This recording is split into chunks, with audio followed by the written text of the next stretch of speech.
રાધે કૃષ્ણ મિત્રો, તમે જોઈ રહ્યા છો યુટ્યુબ આપણી ચેનલ વ્રત સાધનામાં આપનું સ્વાગત છે. મિત્રો, જ્યારે પણ પૃથ્વી પર પાપ વધ્યું છે ત્યારે ભગવાન વિષ્ણુએ અવતાર લીધો છે અને દુષ્ટોનો નાશ કર્યો છે. અત્યાર સુધી ભગવાન વિષ્ણુના કુલ 9 અવતાર આ પૃથ્વી પર થયા છે. હિન્દુ પુરાણો અને ધાર્મિક ગ્રંથો અનુસાર ભગવાન વિષ્ણુનો 10મો અવતાર કળિયુગમાં કલ્કી અવતારના રૂપમાં જન્મ લેશે. એવા 7 કયા ચિરંજીવીઓ છે તેઓ હજુ પણ કલ્કી અવતારની કળિયુગમાં રાહ જોઈ રહ્યા છે. આજે અમે તમને જણાવીશું કે આપણે અમર કલ્કી અવતારને ક્યારે અને ક્યાં મળીશું.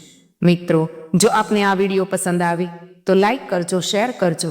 જો આપ આ ચેનલને પહેલી વાર જોઈ રહ્યા છો તો સબસ્ક્રાઇબ કરી લેજો અને બેલ આઇકોન પર ક્લિક કરવાનું ભૂલતા નહીં મિત્રો, એટલે આવનાર નવા વિડીયોની માહિતી આપ સુધી તુરંત પહોંચી શકે. ધન્યવાદ. આ દેવી પુરુષોની યાદીમાં સૌથી પહેલા અમર મહાપુરુષ અને રામ ભક્ત હનુમાનજીનું નામ આવે છે.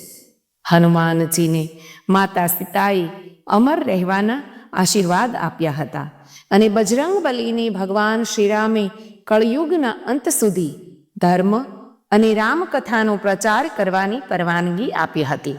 હનુમાનજીના જીવંત હોવાના પુરાવા આજે પણ ઘણી જગ્યાએ જોવા મળે છે.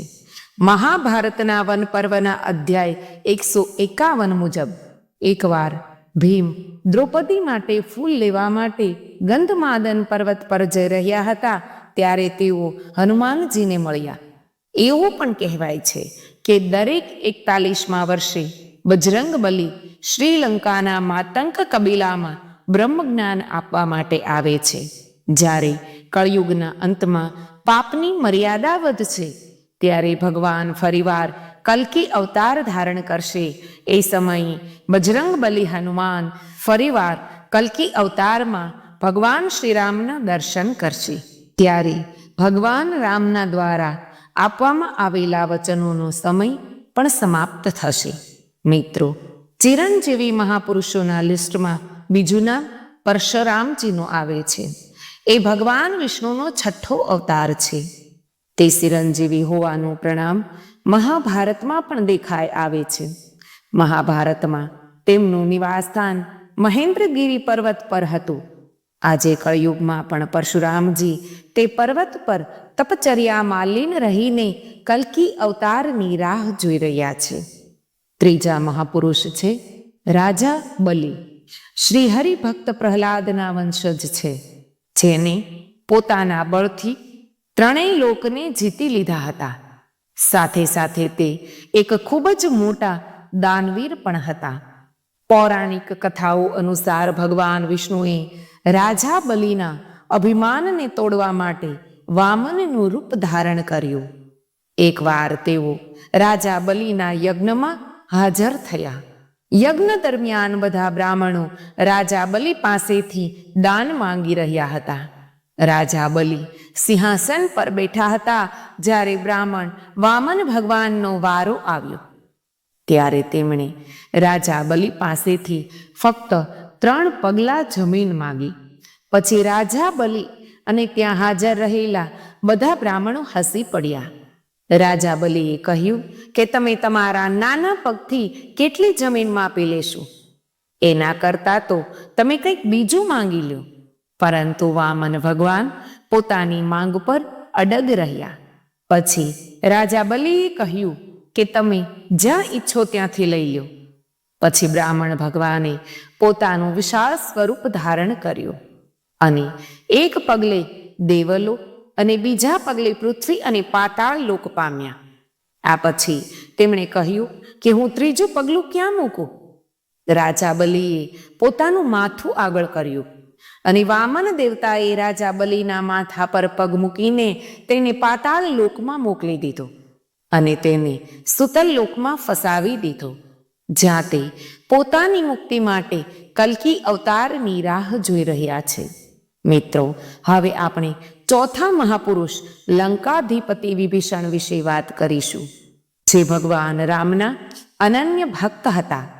જ્યારે લંકાના રાજા રાવણે માતા સીતાનું અપહરણ કર્યું હતું ત્યારે વિભીષણે ઘણા સમય પહેલા પોતાના ભાઈ રાવણને ભગવાન રામ પ્રત્યે દુશ્મનાવટ ન રાખવા કહ્યું હતું, જેના પછી રાવણે તેને લંકામાંથી હાંકી કાઢ્યો હતો.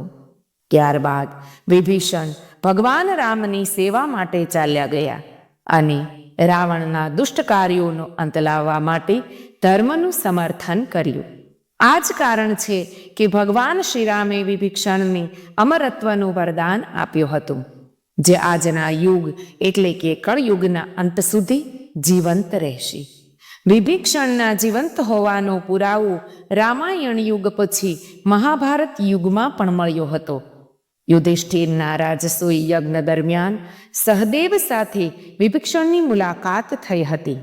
કળયુગમાં વિભીષણ ક્યાં છે તે કોઈને ખબર નથી, પરંતુ તે ચોક્કસપણે જાણીતું છે કે તે યુગમાં પણ ત્યાં રહેવાનું તેમનું એક જ લક્ષ્ય છે, જે છે તેમના શ્રીરામ ભગવાનના અવતાર કલ્કીના દર્શન કરવાનું.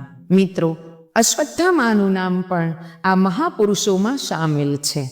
ગુરુ દ્રોણાચાર્યના પુત્ર અશ્વત્થામા હજુ પણ મુક્તિ માટે ભટકતા રહ્યા છે. મહાભારતના યુદ્ધમાં અશ્વત્થામાએ કૌરવોને ટેકો આપ્યો હતો. ધાર્મિક ગ્રંથો અનુસાર બ્રહ્માસ્ત્ર ચલાવવાના કારણે ભગવાન શ્રી કૃષ્ણે અશ્વત્થામાને કળયુગ સુધી ભટકવાનો શ્રાપ આપ્યો હતો. અશ્વત્થામા વિશે એક પ્રચલિત માન્યતા છે કે અશ્વત્થામા મધ્યપ્રદેશના અસીરગઢ કિલ્લામાં સ્થિત પ્રાચીન શિવ મંદિરમાં દરરોજ ભગવાન શિવની પૂજા કરવા આવે છે. અશ્વત્થામા પણ કલ્કી અવતારની રાહ જોઈ રહ્યા છે.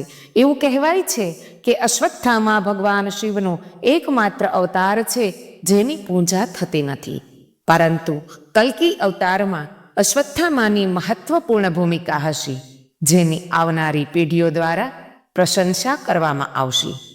મહર્ષિ વ્યાસ અશ્વત્થામા પછી છઠ્ઠા અમર મહાપુરુષ છે.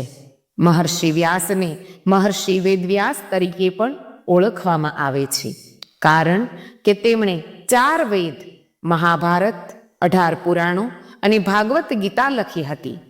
મહર્ષિ વ્યાસે તેમના જન્મ પહેલા શાસ્ત્રોમાં ભગવાન કલ્કીના અવતાર વિશે લખ્યું હતું. મહર્ષિ વેદવ્યાસ એક મહાન તપસ્વી હોવા છતાં હજુ પણ કળયુગમાં ભગવાન કલ્કીને જોવા માટે તપસ્યામાં લીન રહીને કલ્કી અવતારની રાહ જોઈ રહ્યા છે. કલયુગના મુસાફરો સાથે કૃપાચાર્ય એક અમર મહાપુરુષ છે. સંસ્કૃત ગ્રંથોમાં કૃપાચાર્યને અમર તરીકે વર્ણવવામાં આવ્યા છે. કૃપાચાર્ય અશ્વત્થામાના મામા છે અને પાંડવો તથા કૌરવોના આચાર્ય ભાગવત અનુસાર કૃપાચાર્યની ગણતરી સપ્તર્ષિઓમાં થાય છે. એવું કહેવાય છે કે તેઓ એટલા મહાન તપસ્વી હતા કે તેમને તેમની તપસ્યાના બળ પર અમરત્વનો આશીર્વાદ મળ્યો હતો. જ્યારે કેટલાક લોકો માને છે તેમને તેમની નિષ્પક્ષતાના આધારે અમરત્વનો આશીર્વાદ મળ્યો હતો. કળયુગમાં કૃપાચાર્ય અધર્મનો નાશ કરવામાં કલ્કી અવતારની મદદ કરશે. તો તમે જોયું કે આમાર મહાત્માઓ જે હજુ પણ જીવિત છે, જે કળયુગમાં ભગવાન વિષ્ણુના અવતાર કલ્કીને ક્યારે અને ક્યાં મળશે. આજના આ વિડીયોમાં આટલું જ. અમને આશા છે કે તમને અમારા વિડીયો દ્વારા ઘણા પ્રશ્નોના જવાબ મળ્યા હશે. જો તમને આ વિડીયો પસંદ આવ્યો હોય તો તેને લાઈક અને શેર કરો, અને જો તમે અમારી ચેનલને હજુ સબસ્ક્રાઈબ ન કરી હોય તો પ્લીઝ અમારી ચેનલને સબસ્ક્રાઈબ કરો.